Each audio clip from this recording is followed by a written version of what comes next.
Esse ano, um formato de programa para a internet ficou bem conhecido e gerou muitas zoeiras por aí, além de, claro, muitos views.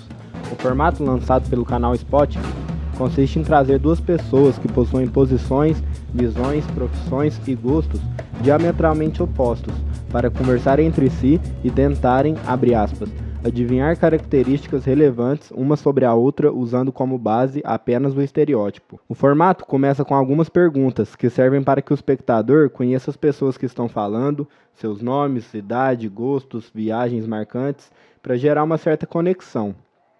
Depois dessa apresentação, que funciona para prender a atenção das pessoas, o primeiro bit de perguntas do programa serve para identificar quem é quem no diagrama simplista e binário que o formato já traz implícito. A verdadeira tensão construída por esse programa não é apenas se as pessoas irão estereotipar e tipificar umas às outras, com base em aparência e impressão, mas reside na curiosidade de suas reações quando se descobrirem em lugares diametralmente opostos. Os temas, claramente selecionados com base em assuntos em voga nas discussões virtuais e sociais da atualidade, criam para si um certo mascaramento, o nome da playlist ser preconceito, por exemplo, de como o programa funciona, e não necessariamente do que ele significa. Por isso eu quis focar aqui no formato em si.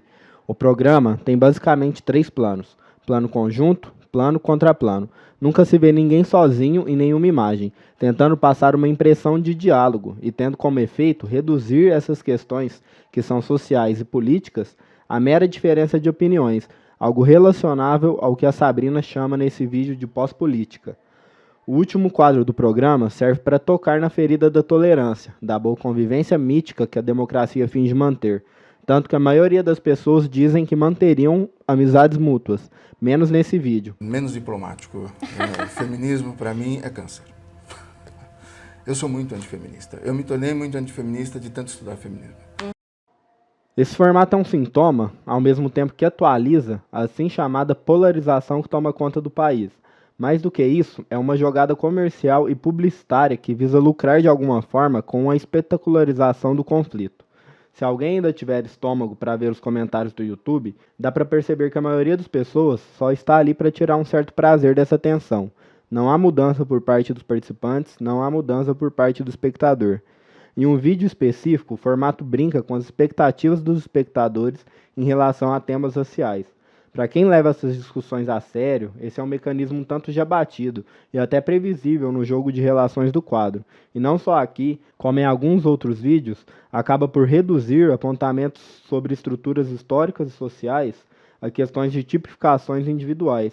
A branquitude, o machismo, a cisgeneridade e a heterossexualidade compulsória são paradigmas que determinam instituições, produzem sujeitos, condicionam as relações sociais e criam uma hierarquia de privilégios que estão sendo questionadas agora, enquanto um paradigma sistêmico e interdependente entre si.